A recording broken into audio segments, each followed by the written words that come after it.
Conságrate a Dios cada mañana. Haz de esto tu primer trabajo. Por la mañana, oh Señor, elevo a ti mi voz.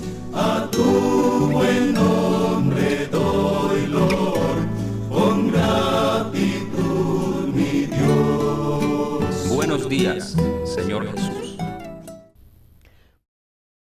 ¿Qué tal, amigos? ¿Cómo amanecieron? Esperamos que todos estén bien y contentos. En este día pidamos al Señor Jesús que nos ayude a ser la sal de la tierra para poder dar sabor a nuestro mundo. Pidamos que obre en nosotros para hacer de este mundo un mejor lugar. Bienvenidos a su programa Buenos días, Señor Jesús.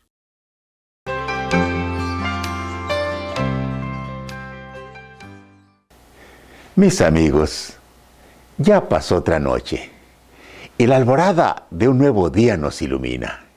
Es tiempo de comenzar las actividades consagrándonos a Dios como el primer trabajo. Mis buenos hermanos y amigos, guardemos un momento de silencio para elevar una oración a Jesús, nuestro mediador ante Dios Padre. Oremos. Bendito sea, Señor, porque nos das un nuevo día. Suplicamos, Señor, que nos ayudes a superar nuestros egoísmos y nos ayudes a pensar en los demás y podamos, Señor, contribuir a la armonía y a la paz donde estemos. Por Cristo Jesús lo pedimos. Amén. La meditación para hoy se basa en Efesios 2:3. Nada hagáis por contienda o por vanagloria, antes bien, con humildad, estimando cada uno a los demás como superiores a él mismo. Mis hermanos, si pudiéramos aplicar este consejo en nuestras relaciones personales, tengan la seguridad que se acabaría la mayor parte de los pleitos y de los malos entendidos, los rencores, las envidias, las luchas por el poder, pues cada uno dejaría de buscar el beneficio propio para servir a los demás como superiores a él mismo. Pero sé que este consejo no es fácil de practicar, pues por naturaleza somos egoístas, orgullosos y presumidos. Queremos que nos sirvan, pero no queremos servir. El egoísmo es tal vez la tendencia humana más fuerte de todas. Y muchos lo justifican diciendo que es respeto a sí mismos, amor propio o simplemente no son dejados. Pues casi todo lo que hacemos es para beneficio propio, sin pensar mucho en el beneficio a los demás. Conociendo la naturaleza egoísta del ser humano, un astuto político puso como lema de su campaña: piensa en ti mismo, vota por mí, y ponía su nombre. Pero sin duda, él es el primero que piensa en sí mismo, al aspirar a un cargo público que le va a dar acceso al poder, a la autoridad civil y a los recursos públicos. Por supuesto, si piensa egoístamente, va a tratar de beneficiarse primero a sí mismo, y quienes votaron por él, pensando en sí mismos, seguramente serán engañados, porque alguien pensó en él mismo antes que ellos. El egoísmo es como un hoyo negro que todo lo engulle y nunca está contento con nada, porque lo quiere todo. Siempre hará a un lado a los demás para acomodarse él. El lema del egoísta es: primero yo, después yo y siempre yo. Siempre quiere ser el primero del equipo, el más importante del grupo. Cree que el progreso comienza con él. Si él progresa, el mundo progresa, pues cree que el mundo es él. El egoísta justifica sus actitudes viéndose él mismo como un no conformista, un progresista, alguien inteligente y listo para aprovechar las oportunidades que se le presenten. El éxito del egoísmo se mide por la cantidad de bienes que logra acumular, el número de gentes que están a su servicio y la admiración y reconocimiento de todos. El modelo de egoísmo es el querubín que quiso ser el primero en el cielo. Organizó un partido contra Dios y al ser expulsado del cielo, siguió luchando por el poder en este mundo y lo ha logrado, pues Jesús mismo lo reconoció como el príncipe de este mundo, quien será despojado de su poder y aniquilado en el juicio final. En San Juan 12:31, el Señor dijo: ahora es el juicio de este mundo. Ahora el príncipe de este mundo será echado fuera. En contraste con la actitud egoísta de Satanás, está la humildad y generosa actitud de Cristo, quien siendo el príncipe del cielo, renunció a sus honores y adoptó la naturaleza humana para vivir con nosotros, a fin de rescatarnos de las condiciones malas en que vivimos. Por eso, San Pablo pone a Jesús como el ejemplo a seguir.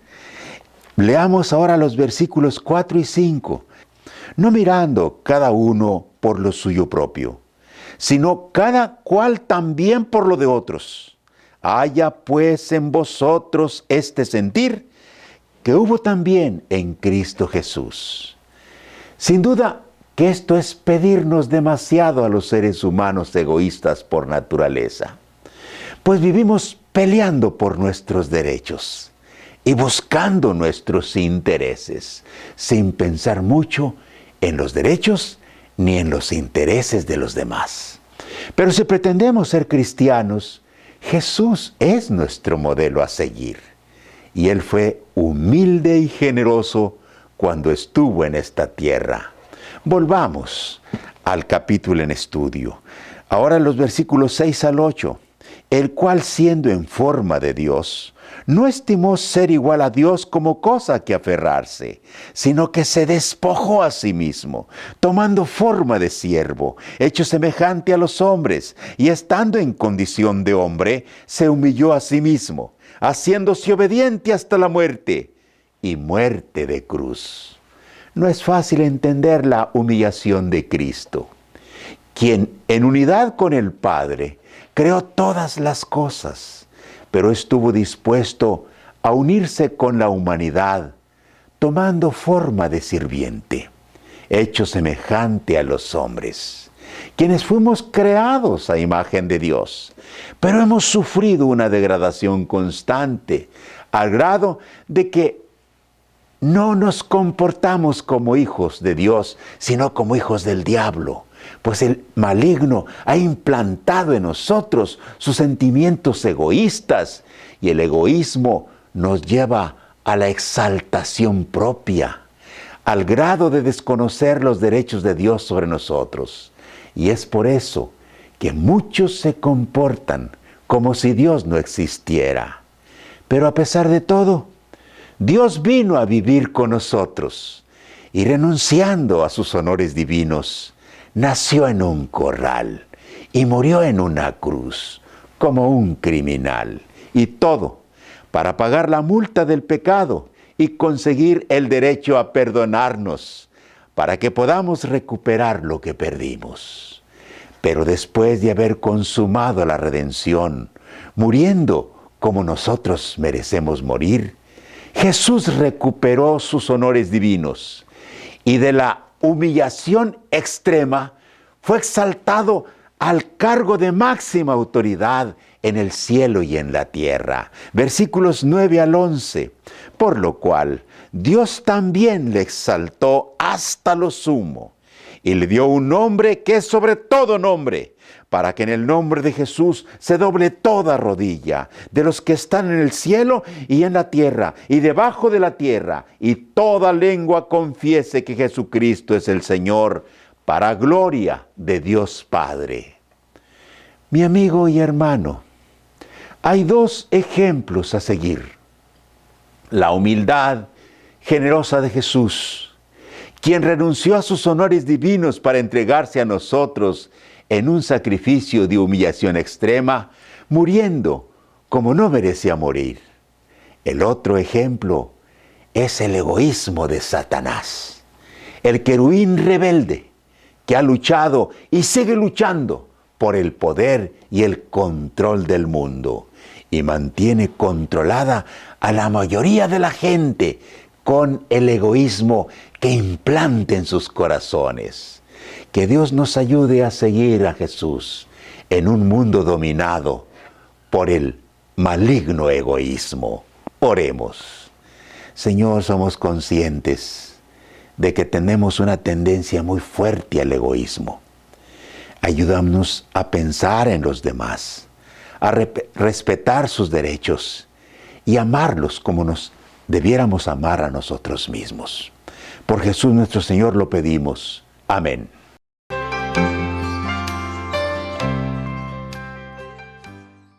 Hola amiguitos, buenos días.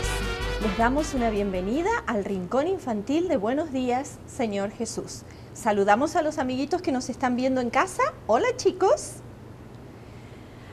¿Se acuerdan que la otra historia que les conté era acerca de David cuando venció al gigante Goliat? Bueno, después que esto sucedió, llevaron a David ante el rey Saúl nuevamente.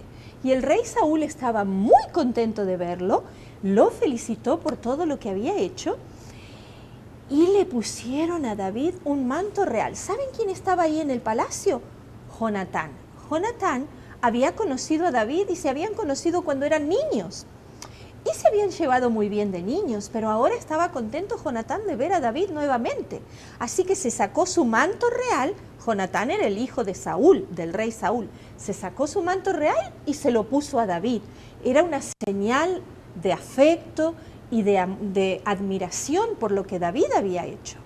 Así que todo era alegría en el palacio y Saúl empezó a darse cuenta que David estaba teniendo mucha fama con esto que había hecho, venciendo al gigante Goliat. Finalmente, cuando llegaron a sus casas y todo el ejército se fue de donde había estado enfrentando a los filisteos, se regresaron a sus casas y todo el pueblo ya sabía lo que David había hecho. Estaban felices y lo recibían con aplausos y con gritos y le daban la bienvenida. Tanto es así que el rey Saúl empezó a sentir celos de David, porque él sabía que el pueblo lo estaba admirando demasiado y Saúl era el rey y David no era nadie. Entonces Saúl empezó a tener un poquito de rabia, pero Jonatán y David se hicieron muy buenos amigos. Es tan lindo tener buenos amigos y poder confiar en ellos. Jonatán y David eran muy buenos amigos. Se querían muchísimo y querían siempre estar juntos para conversar. Pero David se estaba dando cuenta que Saúl no lo estaba queriendo demasiado. Un día lo invitaron a David a tocar música para el rey y a cantar para el rey. Pero en ese momento Saúl se enojó muchísimo. Él sabía que David iba a ser el próximo rey de Israel y eso le daba mucha rabia. Así que tan enojado estaba Saúl que mientras David estaba tocando su arpa y cantando, le tiró una lanza. Y David se hizo para un costado, de tal manera que la lanza no lo alcanzó. Pero David se quedó muy preocupado también y cuando se encontró con Jonatán, le dijo, ¿tú no sabes qué es lo que le he hecho a tu padre para que me quiera matar? Y Jonatán le dijo, ¿pero por qué está pasando esto? Bueno, eso es lo que pasa, le dijo David. Y yo estoy muy preocupado. Entonces hicieron un plan. Jonatán le dijo, yo voy a averiguar con mi papá, con el rey, a ver qué es lo que está pasando y te voy a dar una señal. Si él realmente te quiere matar, vamos a hacer un plan para que te vayas a esconder lejos, a un lugar seguro y mi padre no te encuentre. Y eso hicieron un trato.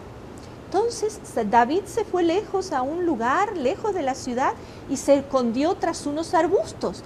Estaba por ahí escondido David y entonces Jonatán fue con un arco y flechas y con un muchachito que iba, supuestamente cuando Jonatán tirara las flechas, el muchachito iba a ir a buscarlas y las iba a recoger. Y eso hicieron. Jonatán empezó a tirar las saetas, las flechas, que salieron disparadas lejos, lejos, lejos. Entonces le dijo al muchachito, anda y recoge todas las que encuentres. Y eso fue lo que pasó. Una de las flechas cayó cerca de donde David estaba escondido detrás de unos arbustitos. Y David supo que eso era una señal de que el rey realmente lo estaba buscando para matarlo. Después que el muchachito y Jonatán volvieron a la ciudad, David y Jonatán hicieron arreglos secretos para encontrarse. Y cuando se encontraron, lloraron mucho porque se tuvieron que despedir. David tenía que ir al desierto a esconderse para que Saúl no lo encontrara porque lo quería matar, el rey lo quería matar.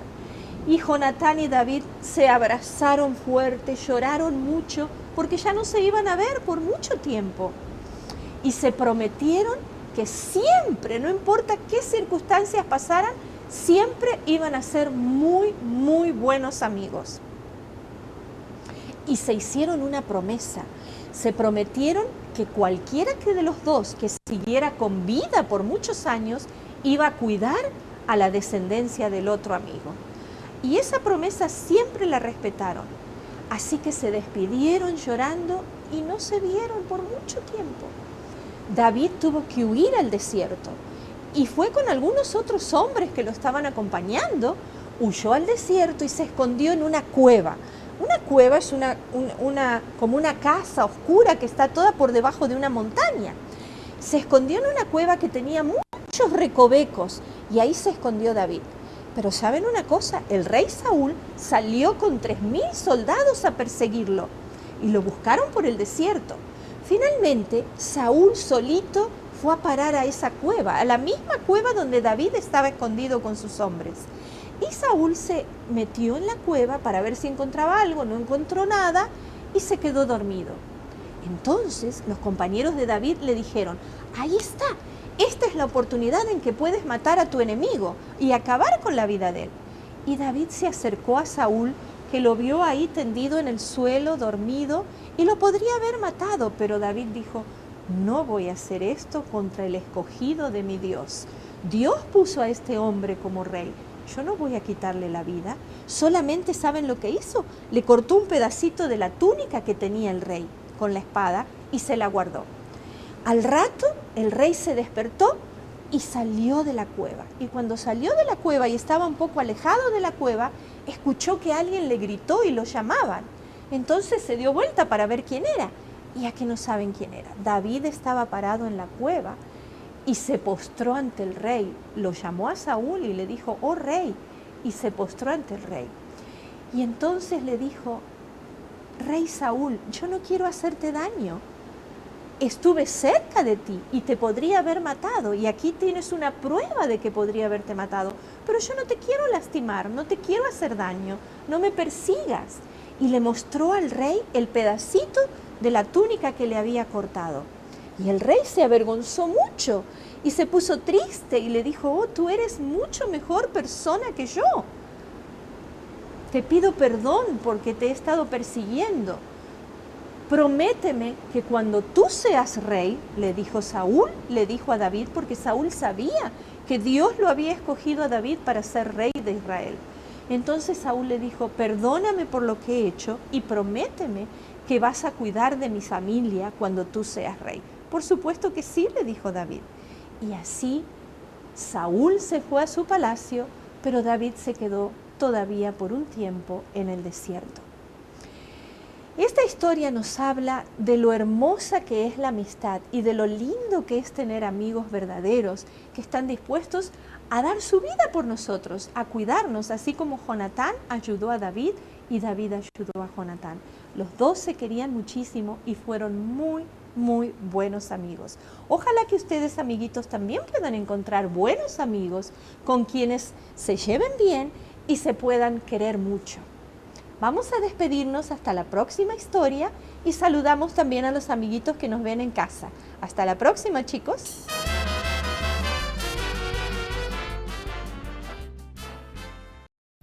Después de la meditación de hoy, Estoy seguro que nos sentimos agradecidos por haber sintonizado este programa. En pantalla se nos muestran los capítulos de la Biblia para leer el día de hoy. Si usted está siguiendo esta guía, terminará de leer la Biblia en un año. Les deseo un feliz día y les espero para la reflexión del día de mañana.